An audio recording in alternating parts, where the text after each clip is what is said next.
Bonjour à tous et bonjour à toutes, je suis heureuse de vous retrouver ce matin. Je parle de bonheur et d'émotion puisqu'aujourd'hui on va évoquer l'alexithymie. Qu'est-ce que c'est? Pourquoi les personnes autistes sont concernées? Qu'est-ce que ça a comme impact sur notre vie? Et enfin, qu'est-ce qu'on peut faire pour le vivre mieux? C'est parti!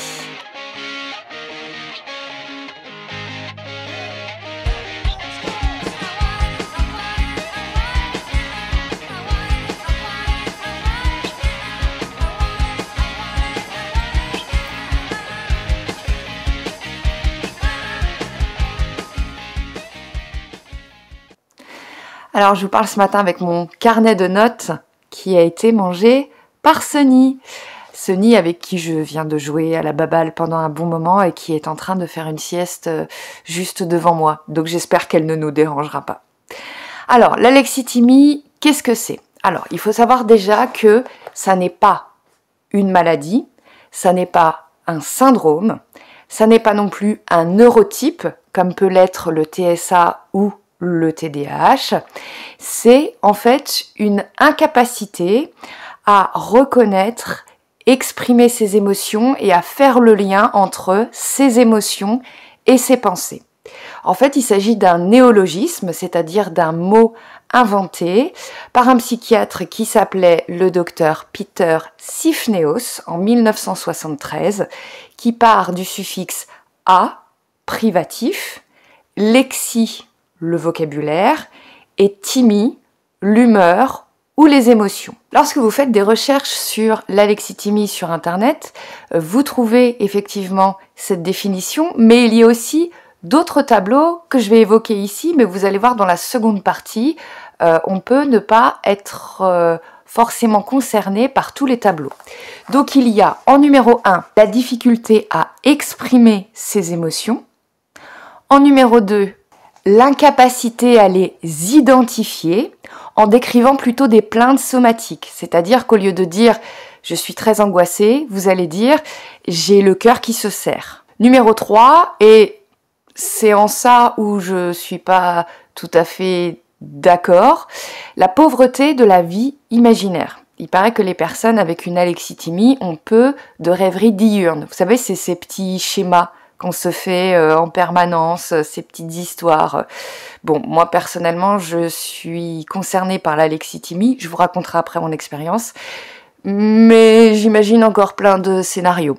Et enfin, numéro 4, une tendance à plutôt décrire des faits, des choses très factuelles et très précises, plutôt que les émotions qui y sont liées. Alors bien entendu, cette notion, elle est contestée par d'autres psychologues et psychiatres. L'alexithymie, il faut le savoir, n'est pas reconnue dans la CIM-10 ou le DSM-5. C'est-à-dire que vous ne pouvez pas aller voir votre médecin traitant pour avoir un diagnostic d'alexithymie, faire un dossier MDPH, enfin, c'est plutôt, en fait, certains parlent d'un trait de personnalité et d'autres d'un mécanisme de défense, et on va voir pourquoi justement. En 1977, le docteur Freiberger propose 2 types d'alexithymie. Un petit peu comme dans l'énurésie, on a l'alexithymie primaire et l'alexithymie secondaire. Selon lui, l'alexithymie primaire serait en grande partie biologique. Il parle alors d'une mauvaise connexion des régions limbiques et néocorticales qui inhibe l'expression émotionnelle. Ce serait un peu l'alexithymie entre guillemets de naissance, celle qui serait innée. Il parle également de l'alexithymie du coup secondaire qui, elle, serait la résultante soit de traumatisme, soit de maladie et qui serait alors un processus adaptatif, c'est-à-dire comme un mécanisme de défense. Les mécanismes de défense, je le rappelle, c'est Freud qui les avait listés. Ce sont toutes ces choses qu'on met en place pour rester debout alors qu'il se passe quelque chose d'horrible.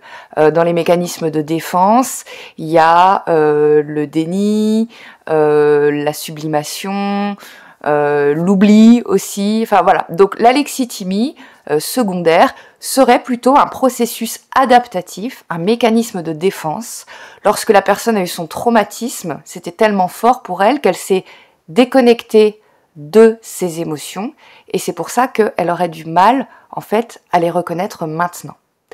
Alors ce qu'il faut savoir, c'est que le professeur Sifneos a justement trouvé ce concept d'alexithymie parce que lui, il suivait des personnes qui avaient des problèmes psychosomatiques. Des problèmes psychosomatiques, c'est ce qu'on appelait avant les troubles de conversion. J'ai fait une vidéo là-dessus sur les troubles neurologiques fonctionnels que vous pouvez aller regarder si ça n'est pas déjà le cas. Et pourquoi est-ce qu'on retrouve beaucoup de personnes ayant des troubles psychosomatiques étant aussi alexithymiques? Et ben c'est tout simplement parce que l'expression saine de nos émotions nous permet de rester en bonne santé psychique et comme le psychisme influe sur le corporel, eh bien, il est tout à fait normal que lorsqu'on a des difficultés à exprimer, à identifier ses émotions, au bout d'un moment, c'est le corps qui parle. Numéro 2, quels sont les liens entre l'alexithymie et le TSA? Alors, selon les différentes études, et il y a énormément d'études sur le sujet qui se contredisent, certaines personnes disent que dans la population générale, il y aurait entre 5 à 10% de personnes alexithymiques.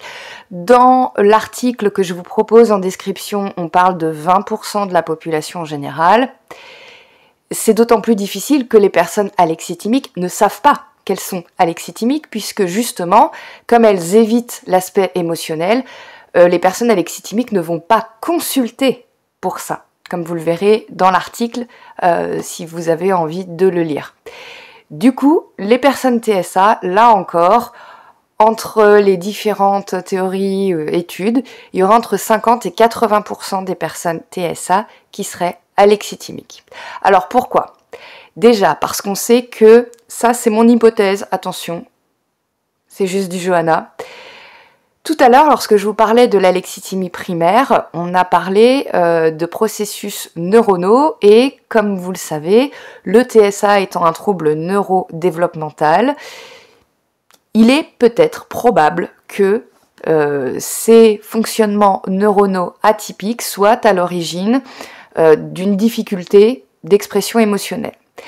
Mais même si on regarde l'alexithymie secondaire, qui est donc créée par un trauma ou une maladie, on sait qu'en tant qu'autiste, on a tous vécu de l'incompréhension par rapport à nos propos, à nos gestes, et donc du rejet. Et le nombre d'autistes qui ont vécu des traumas est juste énorme. Donc, qu'elles soient primaires ou secondaires, énormément de personnes autistes sont concernées par l'alexithymie. Il y a aussi une corrélation qu'on peut faire avec justement le cerveau autistique. Dans un livre dont je vous ai déjà parlé, donc je le remontre, c'est celui-là, L'autisme expliqué aux non-autistes, Brigitte Harrison et Lise Saint-Charles parlent justement des 3 principaux axes du cerveau autistique. Donc on parle de difficulté d'initiative du cerveau. Vous savez, c'est cette difficulté à commencer quelque chose. Peut-être que vous voyez de quoi je parle. Numéro 2, la difficulté d'abstraction. Et numéro 3, justement, la difficulté de rappeler l'information en temps réel. Ou le délai de traitement, même dans la description verbale des événements vécus, qui peuvent être rapportés beaucoup plus tard que l'événement. Le cerveau n'arrive pas à traiter l'information associée en soi en temps réel. C'est pourquoi on entend souvent l'autiste répondre « je ne sais pas » quand on lui pose une question personnelle qui touche son vécu. Cela fera dire aux gens, à tort, que les autistes n'ont pas d'émotion. Alors ça, c'est très important, parce que on en a déjà parlé, mais les personnes autistes prennent plus de temps que la moyenne à, je suis désolée pour l'anglicisme, à processer, c'est-à-dire à traiter les émotions vécues. C'est-à-dire que nous, on est tellement en permanence en train de traiter notre environnement, que ce soit les informations sensorielles, visuelles, auditives, ce qu'on doit faire. Traiter en plus de ça nos émotions, ça peut être difficile. Moi par exemple, Loulotte qui est, je pense, alexithymique, lorsque je lui demande si ça va, elle me fait toujours la même réponse. Normal. Normal n'étant pas une émotion.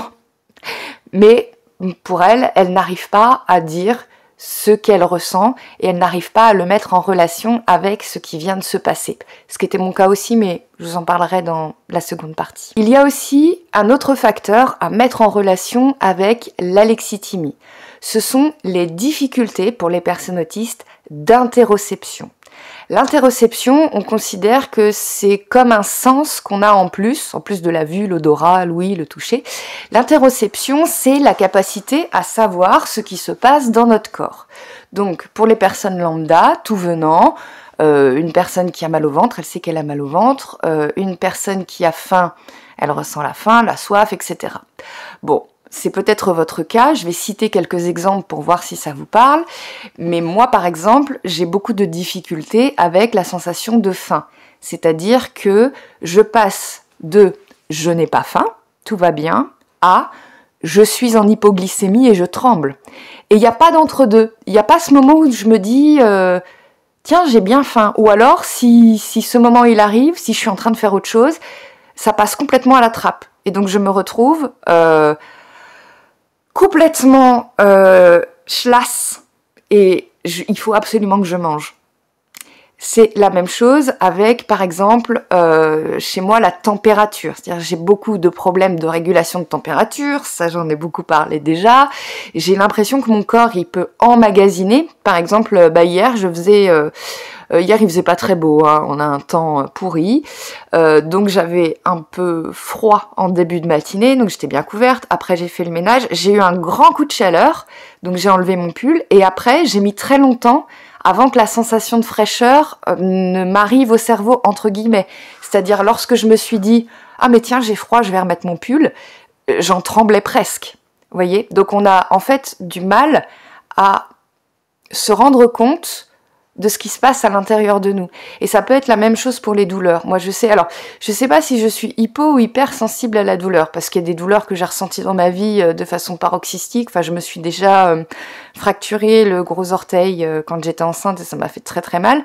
Mais par exemple, je sais que lorsque je me cogne, ou bah là en ce moment on a notre petite Sony avec qui je joue et comme elle est très petite, des fois en prenant la balle, et bah je me coupe et je saigne et je le vois pas en fait, c'est après. Parfois j'ai un gros bleu et je me dis ah mais comment je me suis fait ça? Je l'ai pas du tout senti. Et pareil lorsque je stime ou qu'il peut m'arriver d'arracher des cuticules, parfois c'est la vue du sang qui me fait dire ah bah tiens là je suis allée un peu loin parce que bah du coup c'est pas monté. Et au niveau émotionnel, il m'arrive aussi la même chose, c'est-à-dire que parfois je vais me sentir très très mal. Alors j'ai des moments d'angoisse en fait moi tous les soirs. Moi c'est très corrélé avec les moments de la journée. C'est pour ça que je fais mes vidéos le matin et c'est pour ça que je fais mes cafés des pyjamas le matin, c'est parce que le matin tout va bien. Mais plus on avance dans la journée, plus c'est difficile, et alors le soir, voilà, c'est compliqué. Mais il y a des fois où je me sens encore plus mal, et je me dis, mais qu'est-ce qui se passe, en fait? Et là, je vais me souvenir de quelque chose, et là, je vais me dire, ah, bah c'est vrai que oui, il y a 48 heures, j'ai eu une réunion, je sais pas, par exemple, avec la coordinatrice de ma fille, et la réunion s'est pas très bien passée. Et en fait, je crois que je l'ai pas réalisé, mais sur le moment, je me suis sentie jugée. Vous voyez, je vais pas tout de suite faire le lien, et je vais parfois rester longtemps avec une sensation de malaise intense, sans savoir pourquoi. Et quand ça va me revenir, l'événement, je vais me dire, bah oui, bah évidemment, mais pourquoi? Bah ouais, mais c'est comme ça. Numéro 3, comment on sait qu'on est alexithymique? Alors ça, c'est le grand problème, parce que le principe même de l'alexithymie, c'est de ne pas savoir décoder et exprimer ses émotions, mais de la même manière qu'avec l'autisme, on pense souvent que tout le monde est pareil, pour l'alexithymie, c'est la même chose. On ne sait pas que pour les autres, c'est très facile de savoir qu'on est en colère ou triste ou etc. Moi, personnellement, la première fois que j'ai entendu parler de ce terme, je me suis pas du tout sentie concernée. Je me suis dit... C'est vrai en plus. Je me suis dit, bah non, moi j'ai vu le film Vice Versa, j'ai adoré, j'ai tout compris, je n'ai aucun problème avec mes émotions. Sauf que, bah exactement comme pour le TSA, je faisais des hypothèses en permanence. C'est-à-dire que quand j'avais une émotion, enfin quand je me sentais vraiment très très mal, je mettais une espèce de mot valise, anxiété, tristesse, et je me suis rendu compte après qu'en fait, c'était pas les bonnes émotions. Vous voyez, je faisais des hypothèses en permanence erronées. Mais pour moi, comme je faisais une hypothèse, eh bien, ça allait. Alors du coup, comment est-ce qu'on sait qu'on est alexithymique ? Puisqu'il n'y a pas de diagnostic, encore une fois, vous ne pouvez pas aller voir votre médecin traitant en disant faites-moi un certificat, j'ai besoin d'un diagnostic d'alexithymie. En fait, ça repose sur un questionnaire qu'on appelle, je regarde, le Toronto Alexithymia Scale, qu'on appelle donc le TAS-20. Donc c'est un questionnaire relativement simple, avec une vingtaine de questions et une cotation de 1 à 5. Comment j'ai eu vent de ce questionnaire? Eh bien, comme vous le savez peut-être si vous me suivez, je suis suivie par une unité qui s'occupe des troubles neurofonctionnels, donc toujours la vidéo dont je vous parlais. Et dans cette unité des troubles neurofonctionnels, on s'intéresse justement au processus émotionnel des individus, puisque comme c'est un trouble, aujourd'hui on dit plus psychosomatique, mais comme c'est un trouble qui va allier le corps et l'esprit, on fait passer à la personne, avant les bilans, des échelles. Alors il y a l'échelle d'anxiété, l'échelle de dépression et donc l'échelle de l'alexithymie. Et moi c'est dans ce cadre-là que j'ai eu ce questionnaire que j'ai rempli et donc il m'a été dit après que effectivement il y avait de l'alexithymie chez moi. Et c'est là où, exactement comme pour l'autisme, j'ai relu un petit peu toute mon histoire et mes états émotionnels et je me suis rendu compte qu'effectivement c'était ça. Si vous êtes souscripteur, je vous propose, vous verrez, dans la partie réservée aux membres, je vous proposerai de faire le test en vous lisant les questions et en vous donnant la cotation. Alors je ne veux pas narguer ceux qui ne sont pas souscripteurs, sachez que le test on le trouve aussi sur internet. Voilà, pas de jaloux. Numéro 4, quel impact l'alexithymie a sur la vie quotidienne? Et bien en fait l'impact il est énorme. On se rend pas compte comme ça parce qu'on se dit bon c'est juste de la difficulté à dire ses émotions. Mais non, parce que si vous mettez tout ce que je viens de dire, c'est-à-dire les difficultés d'interoception et la difficulté de s'exprimer, on a un quotidien où parfois, moi ça m'arrive très souvent, parfois on aurait besoin de faire une pause parce que notre corps est en train de nous dire bon là je sature mais on la fait pas. Hein, ça vous arrive peut-être sans doute, moi c'est quand je suis dans mon interrespect. Des fois, je suis comme ça, même quand je n'arrive pas à faire un montage en fait en plusieurs étapes. J'ai l'impression que la vidéo va s'effacer, va s'autodétruire, voilà. Donc, comme je fais un montage, je le fais de A à Z, et parfois, ça peut me prendre énormément de temps, mais je ne veux pas lâcher. Et du coup, je me retrouve à la fin du montage, je suis comme ça. Et ça peut être la même chose, par exemple, voilà, avec vos proches. Lorsque, par exemple, vous avez une émotion forte et que vous n'arrivez pas à dire bon voilà, là, je me sens pas très bien parce que. Et bien du coup, vos proches vont agir avec vous comme si de rien n'était. Et vous, ça peut encore une fois faire monter la tension.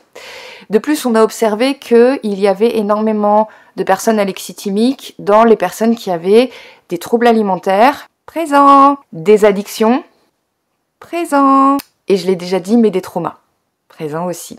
Donc, dans les troubles alimentaires et les addictions, ce serait une manière de répondre justement à cette alexithymie, c'est-à-dire à ce désordre, au fait de ne pas vouloir montrer, au fait d'avoir peur d'exploser, de déborder. Et ben dans ces moments-là, la conduite addictive permet de réguler, mais de réguler de la mauvaise manière, hein, mais c'est encore une fois, c'est un mécanisme de défense. Les mécanismes de défense, on les choisit pas. On se dit pas plouf plouf plouf, aujourd'hui je vais oublier mon trauma. Pouf. Non, on ne le choisit pas. Donc c'est pour ça que l'alexithymie au quotidien, ça fait que parfois vous oubliez de vous nourrir, parfois vous ne vous couvrez pas assez, vous ne prenez pas assez les pauses dont vous avez besoin et vous n'arrivez pas à dire à votre entourage quand ça ne va pas. Et comme vous avez du mal à identifier vos propres émotions, parfois vous ne voyez pas aussi que dans votre entourage, vous n'arrivez peut-être pas à lire que certaines personnes ont des émotions qui sont un peu différentes. Donc, les problèmes sont énormes au quotidien. Mais, numéro 5, on peut faire quelque chose. Alors, qu'est-ce qu'on peut faire? Bon, ce que je vais vous dire, encore une fois, hein, c'est pas magique. Parce que l'alexithymie, si on vit avec depuis des années et des années, qu'elle soit primaire, secondaire, inhérente à son TSA ou pas, enfin, là, quelque part, on s'en moque. Qu'est-ce qu'on peut faire au quotidien? Je vais vous donner des petites clés que moi j'utilise, Mais après, s'il vous plaît, dans les commentaires, si vous avez des idées, dites-moi. Et d'ailleurs, simplement pour avoir un pourcentage, est-ce que vous êtes concerné par la lexithymie ou pas? Est-ce que vous connaissez ce concept? Voilà, dites-moi tout dans les commentaires. Alors moi, il y a quelque chose que je fais tous les matins, mais ça depuis que je suis petite, j'écris. Et là, je me rends compte aujourd'hui que cette écriture qui est pour moi un besoin, hein, c'est-à-dire que je me lève le matin, je prends mon café et j'écris. Déjà, c'est un besoin parce que j'ai l'impression de lâcher la pression. Je me mets aucune barrière, c'est-à-dire que si c'est des gros mots, c'est des gros mots. C'est pas mâché, c'est pas analysé, c'est mon vécu, mon ressenti. Donc déjà, ça me fait du bien sur l'instant T et très très important, et là je m'en rends compte en ce moment même, hein, c'est une découverte que je fais vraiment maintenant, lorsque je relis après, par exemple, l'année dernière, où est-ce que j'en étais, ça me permet aussi de faire le point sur ce que j'ai traversé, parce que souvent, j'ai remarqué dans les commentaires, vous êtes nombreux et nombreuses à me le dire, souvent quand on est autiste, on a tendance à oublier certaines choses, et du coup à avoir cette difficulté, comme dans la lexithymie, à faire des liens. Et moi, j'ai tendance aussi au niveau relationnel à oublier des choses. Soit des choses qu'on m'a faites, soit des choses qu'on m'a dites, soit des choses... Et le fait de les relire, ça me permet de donner un espèce de sens, de globalité de sens et de fluidité à ce que je vis. Donc, si j'avais un conseil à donner, ce serait prenez-vous un moment dans votre routine, essayez de l'inscrire, je sais pas, faites sonner votre portable... Et même si c'est que 10 minutes, et même si c'est que quelques phrases, vous allez voir au début, vous allez peut-être vous sentir un peu jugé parce que j'ai remarqué que l'écriture, très souvent, ça peut être impressionnant. Mais c'est de vous à vous. Dites-vous, c'est de vous à vous-même. Donc on se moque de l'orthographe, on se moque de la graphie, on se moque de la syntaxe. Si vous voulez même juste dessiner ou mettre des emojis ou voilà, mais essayez de mettre sur papier vos émotions. Deuxième petit truc, là ça vient de ma fille, elle a téléchargé une application qui s'appelle Moodpress. Alors je sais qu'il y en a d'autres qui existent, hein. Moi je connaissais par exemple Dr Mood, et c'est une application qui du coup vous pose des petites questions, et en répondant à ces questions, l'application vous dit quelle est l'émotion que vous pourriez ressentir.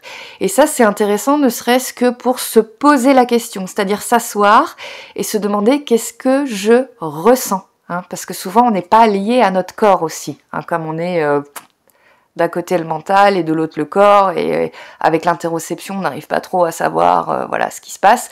Ça permet de se poser, de se demander qu'est-ce que je ressens exactement. Et donc je sais que pour Dr Mood, avec les questions qu'on vous pose, vous arrivez souvent à avoir la bonne émotion. Vous dites ah oui d'accord c'est ça.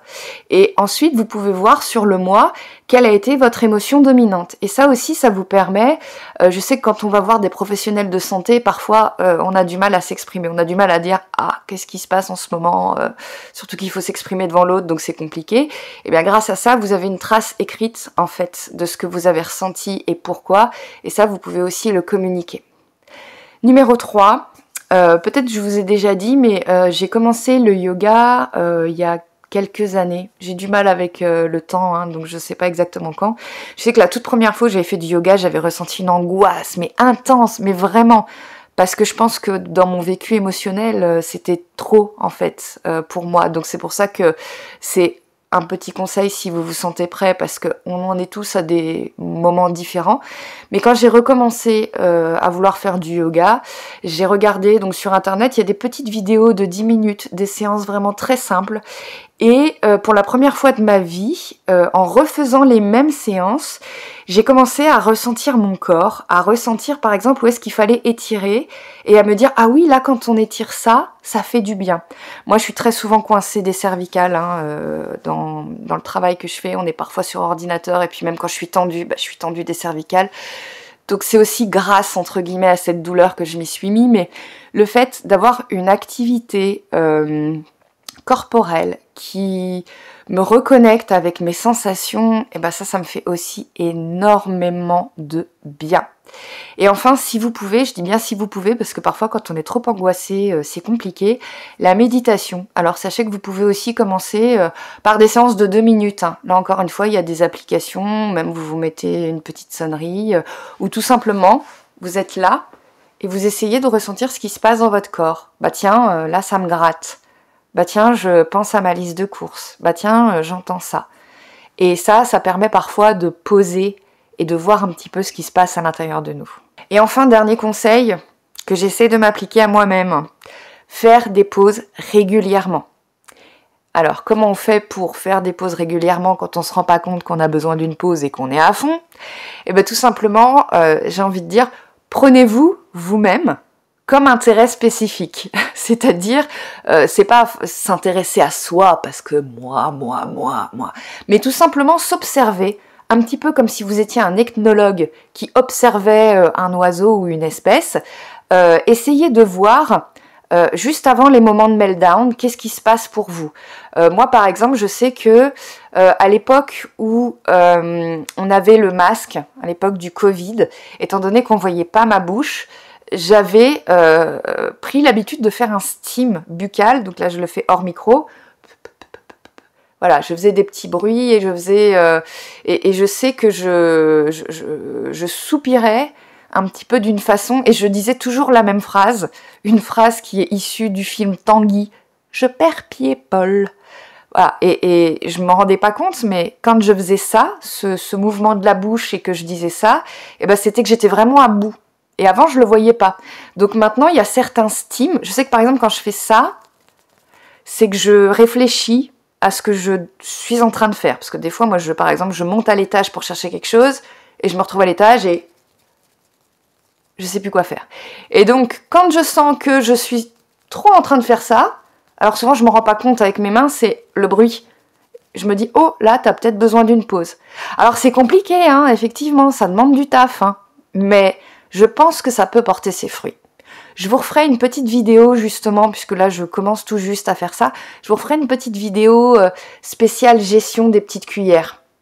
Voilà, aujourd'hui on a déjà bien parlé, donc on va s'arrêter là, parce que sinon la vidéo va être super longue. Je vous souhaite une bonne journée, une bonne soirée, une bonne nuit, en fonction de là où vous me regardez. Abonnez-vous s'il vous plaît, c'est peut-être un détail pour vous, mais pour moi ça veut dire beaucoup.